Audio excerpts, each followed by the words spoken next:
Salt, sugar, oil ఈ మూడు గణనీయంగా తగ్గించాలి. నలుగురు ఉండే ఫ్యామిలీ 0.6 kg నెలకు సాల్ట్ వాడాలి. 2 లీటర్ల ఆయిల్ వాడాలి. 3 కేజీలు చక్కెర వాడితే ఐడియల్ సిచ్యువేషన్ చాలా వరకు రిస్ట్రిక్షన్స్ అవుతాయి. రెండోది, దీనివల్ల హైపర్ టెన్షన్, డయాబెటీస్, ఒబేసిటీ ఇవన్నీ కూడా అవుతుంది. ఇవి చేస్తే heart problems, liver problem, kidney diseases, brain strokes ఇవన్నీ కూడా కంట్రోల్ అయ్యే అవకాశం ఉంది.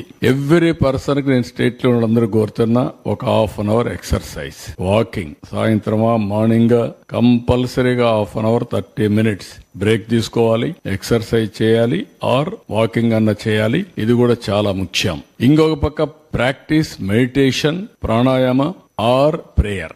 నేను ప్రేయర్ కూడా రికమెండ్ చేస్తాను. పూజ రూమ్ లో పోయి ఒక ½ అన్ అవర్ కూర్చొని ప్రేయర్ చేయండి, లేకుంటే ఒక మసీదుకి పోయి ఒక ½ అన్ అవర్ ఇది చేయండి, నమాజ్ చేయండి, ఆర్ చర్చికి పోయి ఒక ½ అన్ అవర్ ప్రేయర్ చేయండి. దానివల్ల స్ట్రెస్ తగ్గుతుంది. స్ట్రెస్ తగ్గితే చాలా సమస్యల పరిష్కారం అవుతుంది. ఇంకా మెడిటేషన్ చేయగలిగితే నథింగ్ లైక్ దట్. ప్రాణాయామం ఇవన్నీ కూడా హిందూ వారసత్వం. ప్రపంచం అంతా కూడా భారతదేశ వారసత్వాన్ని ప్రపంచమే అమలు చేసే పరిస్థితికి వచ్చారు. ఇది ది బెస్ట్ వే.